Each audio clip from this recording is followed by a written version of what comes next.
মোহনবাগানের নতুন ভারতীয় ডিফেন্ডার সই হতে চলেছে 3 থেকে 4 দিনের মধ্যেই। কিন্তু সেই ডিফেন্ডারটা কে হতে চলেছে তা নিয়ে কিন্তু বাজারে প্রচুর রিউমার ঘোরাঘুরি করছে। যেমন সে হতে পারে প্রীতম কোটাল, আবার অ্যালেক্স হাজি, হারপিপাম রুইভা এবং চিংলেন সানা সিংদের মতো কিছু নাম বেরিয়ে আসছে এবং কেরালা থেকে কিন্তু সবুজ সংকেত পেয়ে গেছে মোহনবাগান। তো এই নিয়ে এই ভিডিওতে আলোচনা করার পাশাপাশি জ্যামি ম্যাকলারেন যে কিন্তু চোটের জন্য খেলতে পারছে না এবং ডুরান্ড কাপ থেকেই ছিটকে গেছে বলে এখন মনে করা হচ্ছে। তো এবার তার চোট নিয়ে অনেকে বলছেন যে সে তার চোট লুকিয়েই মোহনবাগানে সই করেছে। তো এটা আদৌ কতটা সত্য বা মিথ্যা সেটা নিয়েও কথা বলবে এই ভিডিওতে। তো এই পুরো ভিডিওটি দেখার অনুরোধ রইল। আর যারা যারা ভিডিওটি দেখছো সবাই প্লিজ লাইক ও সাবস্ক্রাইব করে দিও।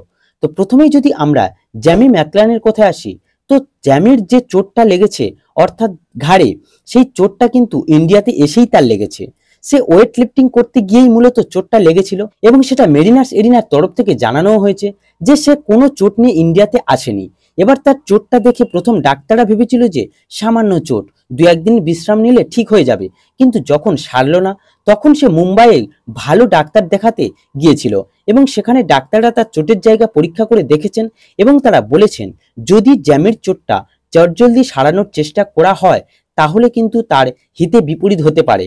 অর্থাৎ তাকে যদি কয়েকটা ইঞ্জেকশন নিয়েই ঠিক করে নেওয়া হয় সেই চোটের জায়গাটা, তবে কিন্তু এইখানে একটা রিস্ক থেকে যাচ্ছে।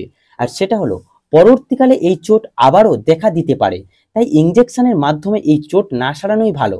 এবার ব্যাপারটা নির্ভর করছিল কিন্তু মোহনবাগান ম্যানেজমেন্টের উপরে। মোহনবাগান ম্যানেজমেন্ট ভেবে দেখলো যে জ্যামি ম্যাকলারেনকে তাদের ডুরান্ড কাপের থেকে আইএসএল এ বেশি দরকার। ডুরান্ডে যে 5 জন বিদেশি খেলছে তাদের নিয়েই কাজ চালিয়ে নেওয়া যাবে এবং জেসন কামিন্সও ভালো ফর্মে রয়েছেন। লাস্ট দুটো ম্যাচে 3টে গোল, 1টা অ্যাসিস্ট কিন্তু সে করেছে। তাই ম্যানেজমেন্ট ডুরান্ড কাপে আর জ্যামি ম্যাকলারেনকে খেলিয়ে রিস্ক নিতে চায় না।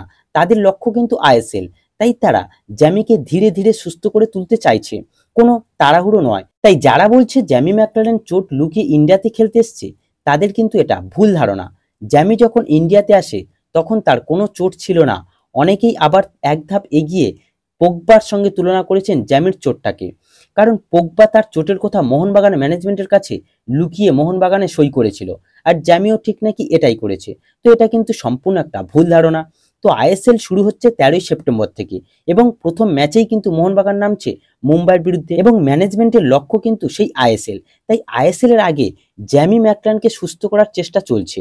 আর এবার যদি মোহনবাগান কোন ডিফেন্ডারকে সই করাতে চলেছে সেই আপডেটে আসি, তো সত্যি বলতে এখনো পর্যন্ত প্রীতম কোটালকে মেন টার্গেটে রাখলেও কেরালার যে দাবি অর্থাৎ পরিবর্তে অভিষেককে চাইছে সেটা কিন্তু কখনোই মানতে চাইছে না মোহনবাগান কোচ মলিনা।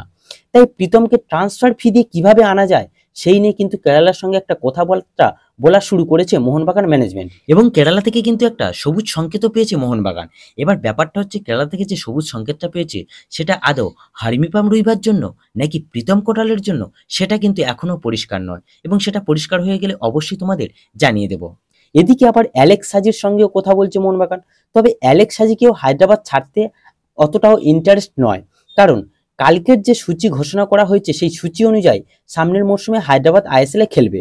এবার ব্যাপার হলো সব প্লেয়ার যদি হায়দ্রাবাদ ছেড়ে দেয় তাহলে হায়দ্রাবাদ কাদের নিয়ে খেলতে নামবে আইএসএল এ সেটাও একটা ভাবার বিষয়। তবে এরকমটা হতে পারে সাজিকে দিল, তার পরিবর্তে মোহনবাগানের কাছ থেকে দুটো রিজার্ভ টিমের কোনো প্লেয়ার চাইলো। তো এরকমটা কিন্তু হওয়ার চান্স আছে। তো যা হবে সেটা কিন্তু সামনের 3 থেকে 4 দিনের মধ্যেই আমাদের সামনে পরিষ্কার হয়ে যাবে, তাই একটু ওয়েট করে যাও, সবকিছু পরিষ্কার হয়ে যাবে। তো এই ভিডিওতে এই আপডেটটি জানানোর ছিল। যদি ভিডিওটি ভালো লেগে থাকে তাহলে অবশ্যই লাইক ও সাবস্ক্রাইব করে দিও।